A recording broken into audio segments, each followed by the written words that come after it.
കേരള PSCയുടെ പരീക്ഷകളിൽ ലാഹോർ സമ്മേളനത്തെപ്പറ്റി ഒരുപാട് തവണ റിപ്പീറ്റ് ചെയ്ത് ചോദ്യങ്ങൾ വന്നിട്ടുണ്ട്.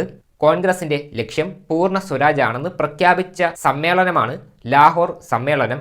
ഇതെന്ന് പറയുമ്പം 1929 ലാഹോർ സമ്മേളനത്തിന്റെ അധ്യക്ഷൻ ജവഹർലാൽ നെഹ്റു ആണ്. ജവഹർലാൽ നെഹ്റു INCയുടെ പ്രസിഡന്റായ ആദ്യത്തെ സമ്മേളനമാണ് ലാഹോർ സമ്മേളനം. സിവിൽ നിയമലംഘന പ്രസ്ഥാനം തുടങ്ങുവാൻ തീരുമാനിച്ചത് ലാഹോർ സമ്മേളനത്തിൽ വെച്ചിട്ടാണ്. ലാഹോർ സ്വാതന്ത്ര്യ പ്രഖ്യാപനത്തെ തുടർന്ന് ത്രിവർണ പതാക ആദ്യമായിട്ട് ഉയർത്തിയത് 1929 ഡിസംബർ 31.